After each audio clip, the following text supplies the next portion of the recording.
Kryetari i Partisë Demokratike Sali Berisha ka reaguar për raportin e fundit të Komisionit Evropian mbi shtetjen e së drejtës në Shqipëri, duke deklaruar se gjetjet e tij përbëjnë kritika ndaj mënyrës së qeverisjes së majorancës socialiste. Gjatë një bashkëbisedimi online me qytetarët, Berisha u ndal te çështja e ish-zëvendës kryeministres Belinda Balluku, duke pretenduar se zhvillimet rreth saj kanë ndikuar në perceptimin ndërkombëtar për qeverinë shqiptare dhe kryeministrin Edi Rama.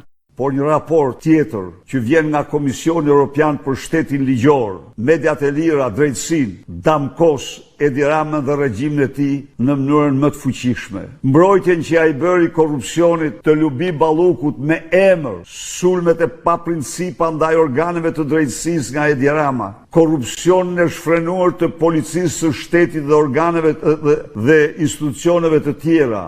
Lubi Balluku është bërë tashmë çështje jo vetëm e shqiptarëve, por çështje e Bashkimit Evropian. Berisha këmbguli se zhvlerësimi i euros nuk është tregues si leku është forcuar, por janë paratë e pista të investuara në ndërtim, ato që kanë ndikuar kursin.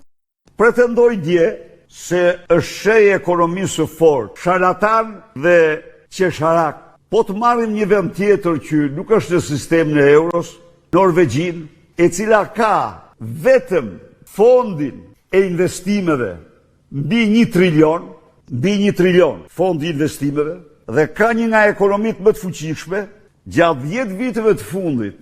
Jo që nuk është vlerësuar, por është zhvlerësuar të paktën 10-12% të saj. Ka patur rast dhe 16%. Leku shqiptar vlerësohet me 35% se rezultat i vagonave, i kontejnerve, i mikrobuzave, i nëndecëve, i autobuzave me euro që hynë në Shqipëri, narkoeuro që hynë në Shqipëri. Kryedemokrati foli edhe për protestat qytetare të zhvilluara për çështjen e Zvërnecit, duke u bërë thirrje simpatizante të Partisë Demokratike që tu bashkohen tubimeve dhe lëvizjes qytetare. Kësaj jave vazhdoi me heroizëm epik protesta rinore qytetare në bulevardin e Tiranës, pavarësisht nga terrori qeveritar i Edi Ramës dhe fallangave të tij të krimit ndaj eksponentëve të kësaj proteste dhe pjesëmarrësve të saj. Kryengritja paqësore e rinisë dhe qytetarëve shqiptar vazhdoi e pamposhtur, duke siguruar mbështetje të madhe ndërkombëtare, duke shprehur dhe njëherë mbështetjen më të fuqishme për këtë lëvizje, për këtë protestë të paprecedent që nga vitet 90 në historinë e Shqipërisë, ftoi çdo demokrat të marrë pjesë në frymën e saj si qytetar, të bëjnë gjithçka për suksesin e saj.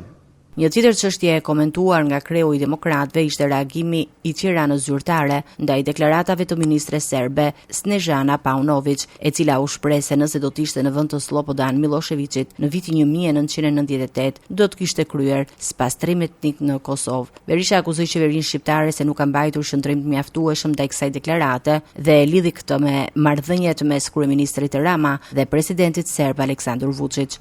Edi Rama dhe zëdhënësi i tij i turpit Ministrinë e Jashtme kanë heshtur si fije e barit, dhe jo vetëm heshtur, por Edi Rama deklaroi se nuk mund të përfshihet në histerizëm asaj një çyryk flet këto apo ato. Edi Rama është i skllav, i vasal i Vučićit. Ndërkohë Berisha komentoi edhe ndryshimet në struktura drejtuese të Partisë Demokratike, duke deklaruar se procesi i ripërtëritjes së partisë nuk është një ndryshim formal, por një transformim i mënyrës së përfaqësimit dhe drejtimit të saj.